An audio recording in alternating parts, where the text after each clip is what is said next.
Hati-hati Kang. Oh, jenggot. Mas Agung sudah mulai mendekati wanita itu ya. Ternyata benar sosok wanita itu ada di depan pintunya teman-teman.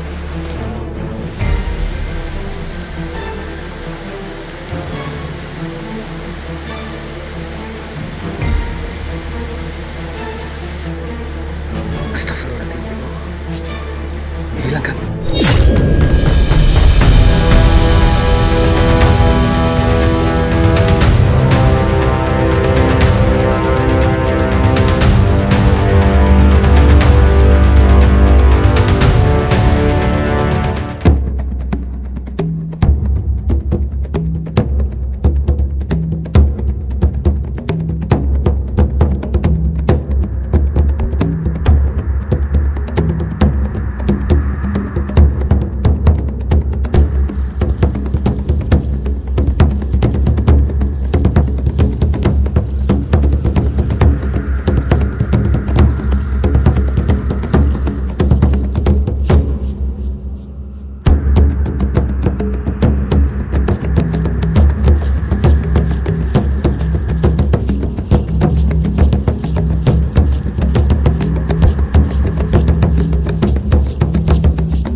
Ya teman-teman, saat ini kita bersama spiritual muda kita yang sudah tidak asing lagi. Beliau sudah melalang buana di Gunung Welirang, Gunung Anjasemro dan juga Gunung Penanggungan. Beliau juga salah satu pecinta explore dan juga sejarawan ya. Makanya kita kesini tidak mengundang siapa-siapa. Kita kebetulan ketemu ya, sudah mungkin sudah takdirnya bertemu dengan spiritual muda kita yang bernama Mas Agung ini ya. Jadi Mas Agung, gini kemarin kita telah memergoki kejadian yang di luar nalar ya. Ada seorang pemuda yang sudah 3 bulan tidak merasa beliau ini melakukan hubungan yang tidak sewajarnya. Pemuda ini ternyata diam-diam itu melakukan hubungan percintaan di sebuah hutan larangan ini. Konon beliau ternyata awalnya itu dikenal sebagai pemuda yang enggak apa ya, istilahnya enggak nakal, orangnya penurut. Terkenal keluarganya menurut. Suatu ketika mencari kayu bakar dan di sela-sela itu ternyata ada yang memanggilnya.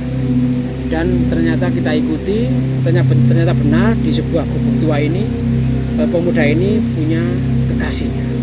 Nah, tugas saya adalah ingin menolong pemuda ini dan pemuda ini sudah kita selamatkan kemarin. Sekarang adalah tugas saya membantu mendatangi siapakah sosok wanita itu, karena apa ini terkenal di sini dengan keangkerannya, kewengitannya dan juga dulu katanya ini dulu bekas perkampungan kuno, entah kuno itu zaman kerajaan atau bagaimana menurut pandangan spiritual panjenengan Mas Agung. Gimana Mas Agung? Rahayu, rahayu, rahayu.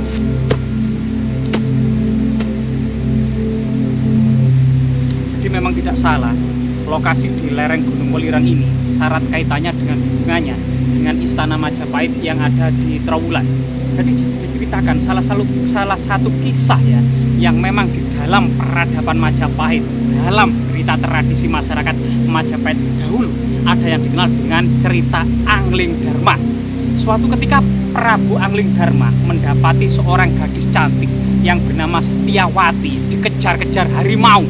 Kemudian ditolong oleh Prabu Angling Dharma, diselamatkan, dibawa kepada orang tuanya yang dikenal dengan Resi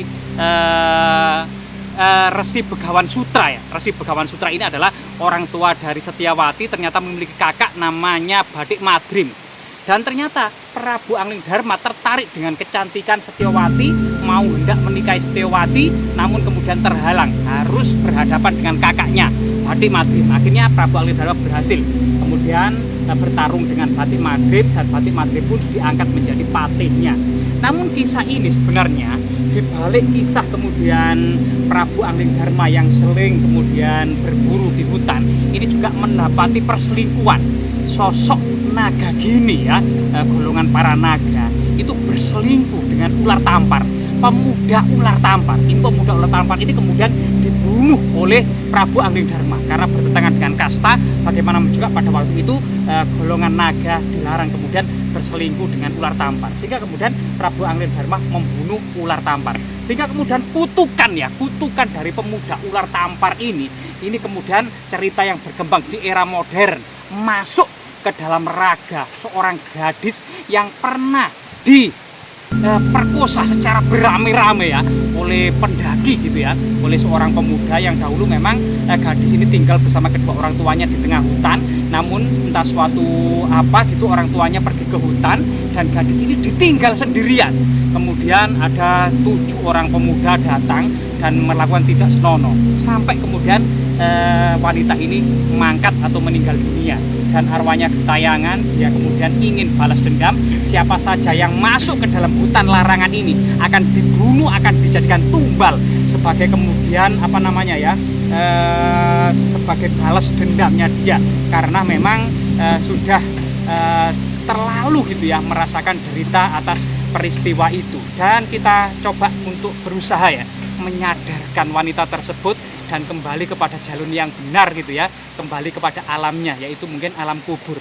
Dan mungkin ini juga bisa diambil pelajaran dari kisah ini, dan kita tunjukkan fakta yang sebenarnya. Apakah sosok wanita yang meninggal tadi yang berwujud sebagai wanita bertubuh ular yang akan menyerang siapa saja yang mengajak berselingkuh pemuda-pemuda yang lewat ini, kemudian dijadikan tumbal dan dibunuhnya, ini merupakan sebuah kejahatan yang tidak bisa dimaafkan. Mari kita kemudian ke sana bersama-sama untuk mencari ya sosok siluman tersebut atau sosok penampakan gadis bertubuh ular tersebut yang senantiasa mencelakakan pemuda-pemuda di area ini. Memang tidak jauh ya dari sini, kita berjalan melewati hutan bambu.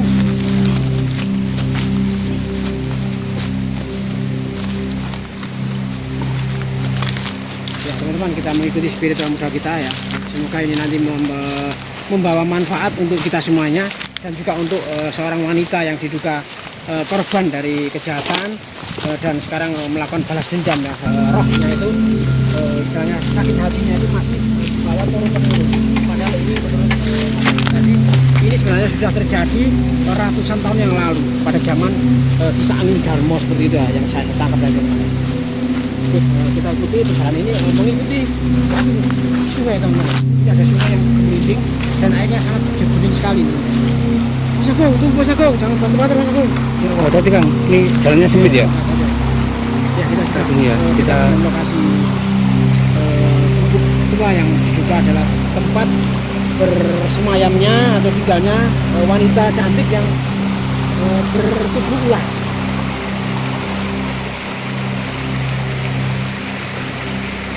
angin ini langsung terkorek angin rek.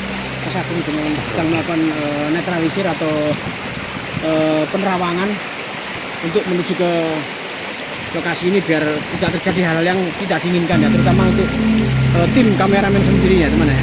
Jadi kelihatannya sosok wanita bertubuh ular tersebut kelihatannya untuk ya jam-jam segini matahari tepat berada di atas umbun-umbun itu biasa berada di dalam gubuk itu. Kan nggak bahaya kan? Saya takutnya membahayakan Ya, kita hati-hati ya, doa sesuai dengan agama dan keyakinan masing-masing. Dan Bismillah. Ya teman-teman ya, ini meskipun siang hari, tapi auranya itu sangat kental sekali teman. Mistisnya itu masih terbawa sampai ke bumi Roma teman-teman. Teman-teman masih merasakan ya? Udah merasakan Kang. Semakin dekat semakin aneh. Apa yang gimana aman? Nah.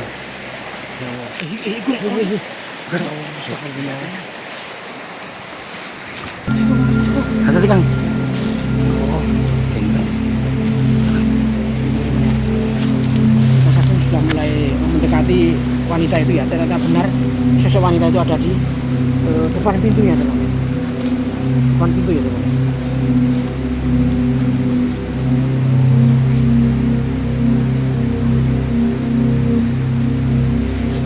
jadi kita mendapati ya ekornya persis seperti ular hijau ya. lowok kalau bahasa masyarakat sekitar ya. Ular yang sebenarnya memiliki bisa 10 kali lipat bisa kekuatan bisanya lebih hebat dan lebih beracun daripada bisa ular kobra. Astagfirullahaladzim. Gimana ini? Apa Kang. kita ajak interaksi atau gimana ini? Betul, belum. Saya ingin menanyakan, Kang, kalau ini bisanya seperti lebih dari ular kobra, Iya, lebih berarti kuat, ya. seumpama pemuda kemarin seumpama tidak kita tolong akan jadikan tumbal atau meninggal. Iya, pasti setelah berhubungan di puncak klimaksnya, pasti pemuda itu akan digigit dan dimasukkan bisa yang sangat mematikan tersebut ke lehernya, Pak. Astagfirullahaladzim ya Allah. Ya gini, Mas Agung, kalau bisa Mas Agung bantu untuk memperkenalkan diri dulu, apakah benar seperti yang Mas Agung bilang ini adalah salah satu korban kejahatan zaman dulu, dan juga tujuannya itu seperti apa. Tolong Mas Agung literasi dan sampaikan kepada kita biar netizen ini semakin jelas. Mas Agung telah melakukan komunikasi dan interaksi, teman.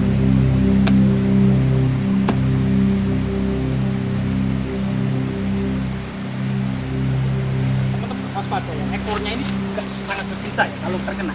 Jangan sampai menyentuh ekornya ini juga sangat berbisa. Sosok wanita yang wahyu ya. Ayo Kang. Ayo, Kok ular rambutnya pirang Kang? berambut pirang tapi sayangnya ekornya itu salah.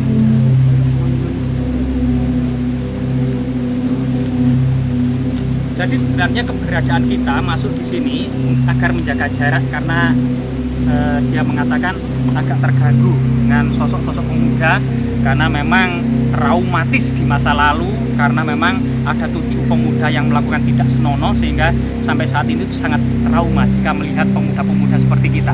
Jadi kita disuruh jaga jarak.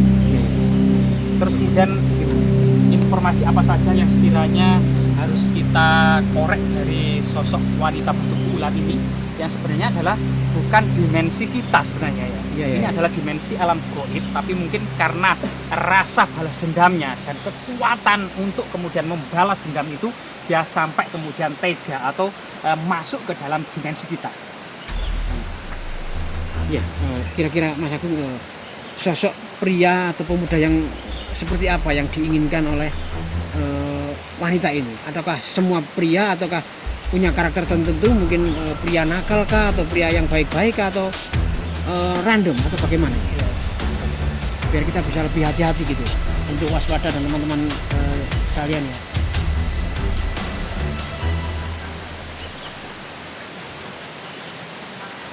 Ngangguk ya. Kang. Ya, cal gak benar. Kasih misal, gak benar kan? Dia mengatakan sebenarnya hatinya baik ya, dia juga tidak ingin kemudian melakukan tindak keji kepada setiap pemuda. Dia hanya semata-mata ingin bertemu dengan 7 pemuda yang pernah melakukannya dengan dia, itu saja. Namun sampai saat ini belum ketemu. Namun ada sosok-sosok pria yang dianggap itu ya, itu juga secara aura itu memiliki aura seperti 7 pria tadi yang biasanya adalah ciri-cirinya nakal gitu ya, sering mungkin melakukan tindak senonoh gitu ya. Nah itu juga menjadi salah satu korban dari keganasan perempuan bertubuh ular ini. Oh, ternyata seperti itu kan? Iya. Gimana menurut Mas Agung, kira-kira bisa nggak diminimalis atau diminimalisasi lagi agar tidak terjadi korban-korban yang tidak diinginkan? Mungkin si mbaknya ini mau minta tebusan doa kah atau tebusan tumpengan kah atau apa kan, biar tidak mendapatkan korban yang berjatuhan lagi kan? Karena bagaimanapun juga ini adalah sudah menjadi takdir zaman dahulu ya gitu. Gimana? Coba Tolong ditanyakan, Pak.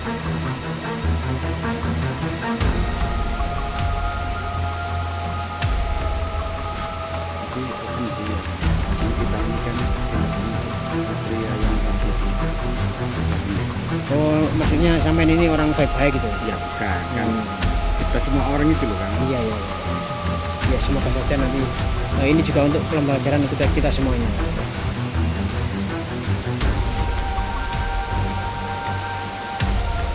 sebenarnya sakit hatinya itu seakan-akan tidak terobati ya. Dia bahkan ingin mungkin baru bisa tenang jika memang pelakunya itu sudah tewas gitu ya. Harapannya itu. Dan sampai saat ini itu katanya itu baru 1 dari 7 orang itu yang sudah tewas dalam sebuah kecelakaan katanya ya. Yang 6 ini masih kemudian mendapatkan semacam kutukan-kutukan tersebut dari perlakuannya tersebut. Dia menginginkan setelah 6 orang itu tewas, maka dia inginnya semacam bertobat, menyesali segala perbuatannya gitu ya, dan kemudian kembali kepada jalur yang normal gitu ya, yang biasa, yaitu masuk ke dalam alam kubur sebagaimana arwah-arwah yang lainnya. Ya gini Mbak, menurut pengalaman yang pernah saya dengar dulu ketika bersama Mbak Jiwo begini, tapi ini bisa diajukan penawarannya, mungkin bisa diterima atau tidak. Gini, untuk mbaknya itu tolong disampaikan, saya akan berjanji ya untuk bisa menangkap pria itu, karena memang sudah satu kan kemarin sudah tewas dan diintegrasi, ternyata itu sempat diselidiki dan memang itu berteman. Jadi insya Allah pihak kepolisian nanti sudah mengantongi nama-namanya, dan saya juga akan berjanji untuk membantu minimal menangkapnya, biar tidak terus melakukan, jelas pemuda-pemuda ini kalau ketemu orang lain itu mencari anu lagi kan. Ya, ya betul. Biar kita sampaikan ke pihak kepolisian dan tolong disampaikan, nanti pasti akan dihukum seberat-beratnya. Dan kalau sudah menerima, nanti mbaknya Samin bilang saya akan memberikan ganti ayam cemani sejumlah 7, berarti 70. Jadi saya 70 ayam cemani untuk menebus pria itu, tapi nanti saya akan melaporkan kepada pihak kepolisian. Barangkali bisa nanti biar mbaknya mungkin bisa pergi dengan tenang ke alamnya.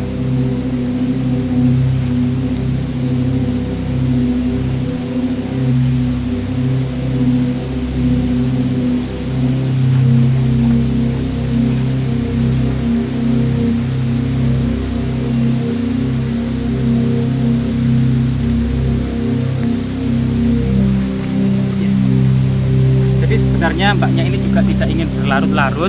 Kalau memang kita bisa kemudian menangkap 6 orang dari 7 orang tersebut dan menyerahkan kepada pihak berwajib, atau bahkan dia mendapatkan hukuman yang setimpal dengan perbuatannya itu, maka mbaknya juga mau, asalkan memang mendapatkan hukuman gitu ya. Nah, itu harapannya mbaknya itu. Dan kalau toh memang di lokasi ini kemudian diadakan selamatan untuk mengenang peristiwa itu gitu ya, dan dijadikan sebuah situs untuk mengenang peristiwa yang tidak senonoh itu, sehingga menjadi pelajaran bagi yang lain, karena ternyata kemudian dampaknya juga sangat-sangat sangat-sangat berat. Dan menerima juga mbaknya kalau kemudian ditebus dengan 70 ekor ayam cemani, dan untuk selamatan mengundang warga sekitar sini rame-rame. Nah, Berarti sudah bisa terima ya. siap. Mbak Agung bisa melakukan interaksi, dan biar mbaknya nanti bisa Kembali ke alam. kembali alam ke ya. alam. Kita akan misalkan biasanya terus menghilang biasanya gitu.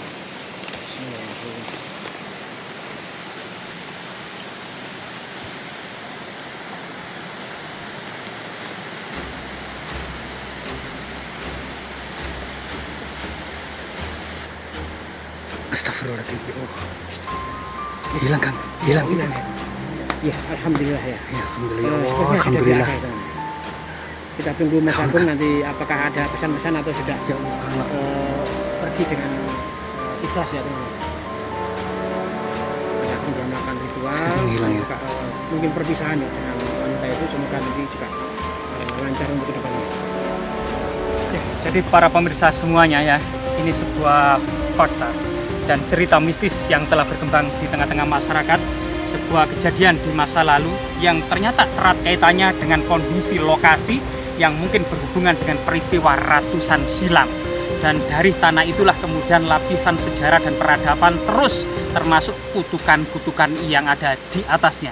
Sehingga kemudian hutan yang dahulu pernah menjadi tempat suci, yang tujuan para pencari moksa, para pertapa guna menyempurnakan catur asrama, kalau digunakan aktivitas yang tidak senonoh, hutan juga merupakan area yang suci dan sakral.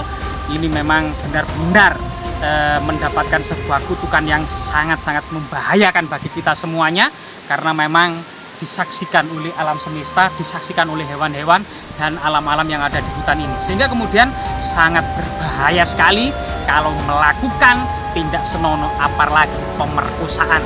Jadi waspadalah, waspadalah, waspadalah.